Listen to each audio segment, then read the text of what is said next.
naik ke media dan saya 2 malam yang lalu live di TikTok untuk itu. Saya terharu karena begitu banyak orang yang langsung menyediakan diri. Ada Yayasan Lembaga Bantuan Hukum dari Nias, titip salam buat Tito. Lalu juga ada Kongres Perempuan Indonesia, Serikandi Indonesia, lalu juga komunitas civil society, dan ada beberapa lawyer termasuk yang nitip ke saya sudah sampaikan kepada Pak Tuho.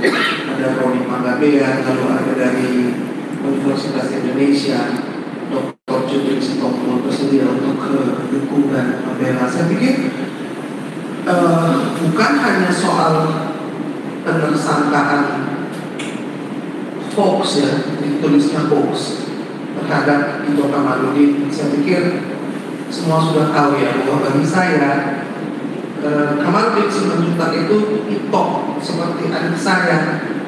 Kami beda 12 tahun dan kita sama-sama bersio macan. Dan podcast saya itu Para Senang itu saya bikin untuk beliau sebenarnya. Pada waktu ada hoax, ini hoax beneran, Kamarudin Simanjuntak dan teman-teman mundur. Lalu Eda Rosti menangis dan menelepon, lalu berita menunjukkan bahwa pengacara hukum, penasihat hukum mundur, sehingga itu menjatuhkan mental di tengah-tengah kita sedang berjuang pada waktu itu. Mungkin Pak Tuho ingat ya. Lalu akhirnya saya mengajak Kamarudin Simanjuntak dan beliau untuk berbicara supaya orang tahu siapa sih ini Kamarudin Simanjuntak. Disitulah saya sendiri juga belajar, dan saya beruntung saya bisa bertemu dengan ibu beliau, Urman Bebe, yang sangat menyayangi anaknya. Dan saya mendengarkan pada waktu wawancara saja air mata saya merembang, ya, bahwa seorang Kamarudin Simanjuntak bukan hanya pantang mundur, berhati emas, tidak ada hitungannya sama sekali, baik fisik, mental, finansial, semua dikerahkan untuk membela keluarga Joshua Huta Barat. Berenya saya mendengarkan kisah bahwa dari kecil betapa susah hidupnya, tidak ada listrik di rumahnya, harus tinggal di bawah jembatan, harus mencuci piring di restoran sampai menetes air matanya. Nah, semua perjuangan hebat, juga hinaan, bangkrut pernah, hampir buta juga pernah. Dan ketika kita bersama-sama itu, saya pertama kali diajak ke Jambi oleh beliau, dan saya lihat betapa bukan hanya tenaga dan pikiran saja, kita semua dari mulai tiket hotel dibayarnya. Jadi saya pikir belum pernah ada contoh seperti itu di Republik ini. Karena semua orang begitu pesimis dengan penegakan hukum. Kasih uang habis perkara, bahwa tidak ada pengacara yang bisa berhasil kalau dia tidak main uang. Dan itu ditunjukkan oleh seorang Kamarudin Simanjuntak bahwa itu tidak berlaku kok. Bisa dia melawan arus, tegak, lurus dalam penegakan hukumnya, cepat, capek, dan luar biasa sulitnya. Saya melihat keteguhan hati, bangga saya jadi orang Batak. Biar kesilangin itu semua, dari mulai dari orang yang datang PK, polisi pun datang, cium tangan, terima kasih, tolong sampaikan kepada Tulang Kamarudin bahwa kami ini bangga sekali sekarang jadi orang Batak. Kepolisian pun sudah tidak dianggap remeh lagi karena daerah. Kenapa? Karena perjuangan seorang Kamarudin Simanjuntak. Saya selalu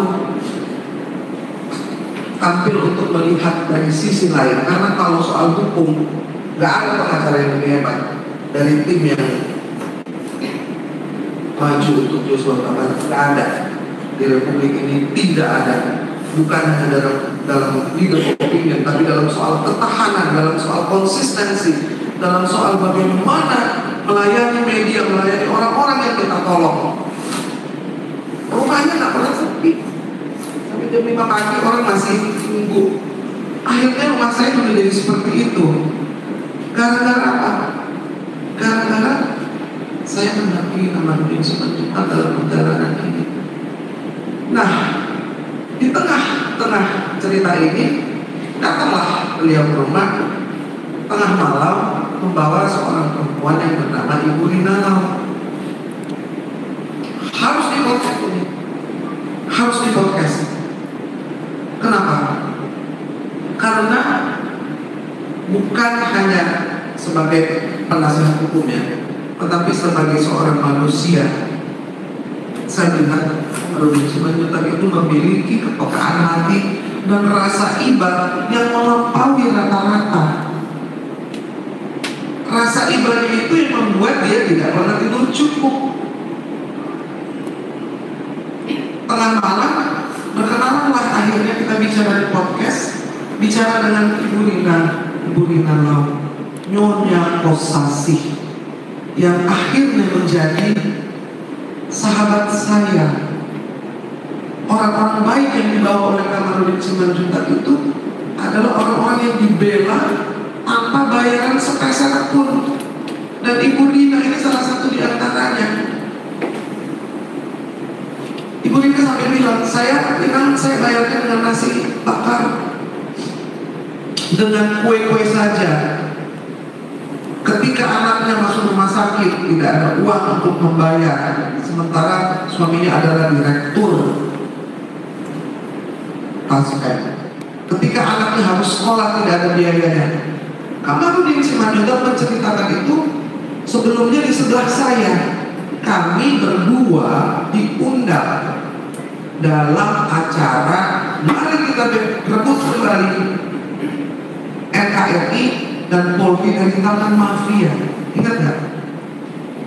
Itu adalah mimpi atau cita-cita dari Tito Kamarudin di Cutmutia pada waktu itu, di Hotel Betawi Sofia. Di situ kita diundang oleh Marwan Batubara, lalu kami duduk bersebelahan. Dia bicara dulu, baru kemudian saya bicara dari sisi makuling muda yang saya belajar dari Om Nelson Simanjuntak. Pada waktu podcast pertama kita bicara, lalu Kamarudin membicarakan tentang bagaimana sebetulnya penegakan hukum ini memang masih compang-camping, dan ada orang-orang yang sudah terang-terangan berbuat jahat dan berbuat kesalahan tanpa terdengar-aling, tidak ditangkap, tidak diselidiki, tidak diperiksa.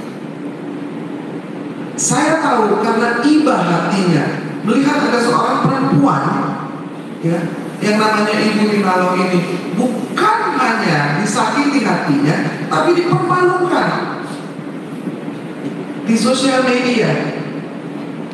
Ketika mereka yang menikah secara Katolik, Kristen, kemudian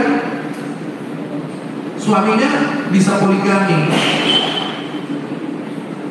Saya juga mewawancarai, dan semua yang dikatakan oleh Kamarudin Simanjuntak berasal dari informasi Ibu Rina. Dan saya sendiri juga 2 kali dipanggil Barreskrim sebagai saksi, dan saya datang 2 kalinya. Pertanyaannya sama, benarkah ini di seminar itu? Nah, saya pikir ini kan sesuatu yang Kamarudin Simanjuntak ingin memperbaiki Republik ini. Itu loh garis bawahnya.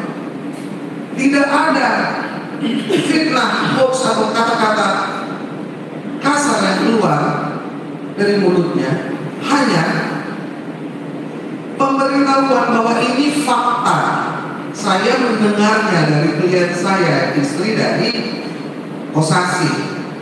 Saya minta perhatian kepada parlemen, kepada presiden, kepada menteri BUMN, kepada yang sudah disurati oleh beliau kemana-mana. Jadi apabila ada omongan di dalam seminar itu yang mengatakan bahwa dia mengelola uang sebesar 300 triliun, itu kan harusnya dianggap sebagai masukan. Tidak ada mensrea sedikit pun,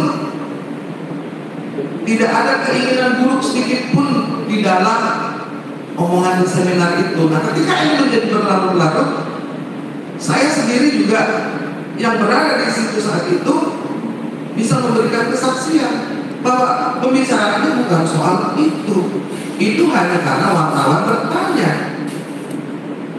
Nah, Kamarudin ini kan dengan kasus Joshua ini sebetulnya waktu dan tenaganya sudah betul-betul habis-habisan. Masih ada nggak yang bisa dihandle? Ada. Salah satunya adalah seorang ibu yang datang minta tolong kepada saya. Ibu itu punya suami, suaminya adalah dilepaskan, gitu kan? Jadi konteksnya itu adalah keingintahuan publik pada waktu itu tentang apa saja yang sedang dikerjakan oleh Kamarudin Simanjuntak dan apa perkaranya.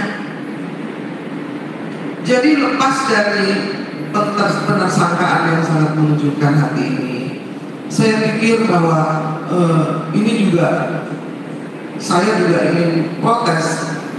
Saya mau bawa spanduk nanti. Kenapa orang yang jelas-jelasan sudah korupsi, BTS misalkan, yang mengembalikan uang yang berarti ada tindak pidananya, kenapa nggak ditangkap? Kenapa nggak ditersangkakan? Sama-sama pengacara juga kok. Iya kan? Uangnya datang, dari mana nggak tahu. Tapi alamatnya tahu, harus dikembalikan ke Kejaksaan Agung. Ada nggak? Kepada siapa harus ditujukan kepada? Itu ada masalah besar. Kita lagi menghadapi masalah korupsi yang besar, yang luar biasa maksudnya. 8,3 triliun. 0,3 aja gede banget tuh, 300 miliar. Tapi kemudian kita di distraction dengan hal-hal seperti ini. Saya sedih. Tadi Pak Kamarudin bilang, nanti kalau hari Senin aku tidak pulang, aku ketangkap, harus jalan terus ya kantor ya. Segitunya loh.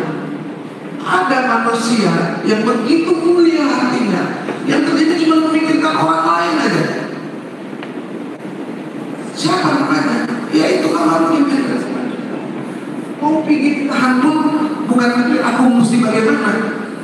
Nanti aku ini saya urus lanjutannya, tetap urus kantor ya, supaya orang-orang yang berperkara dan orang-orang yang mengadu masih tetap diurus.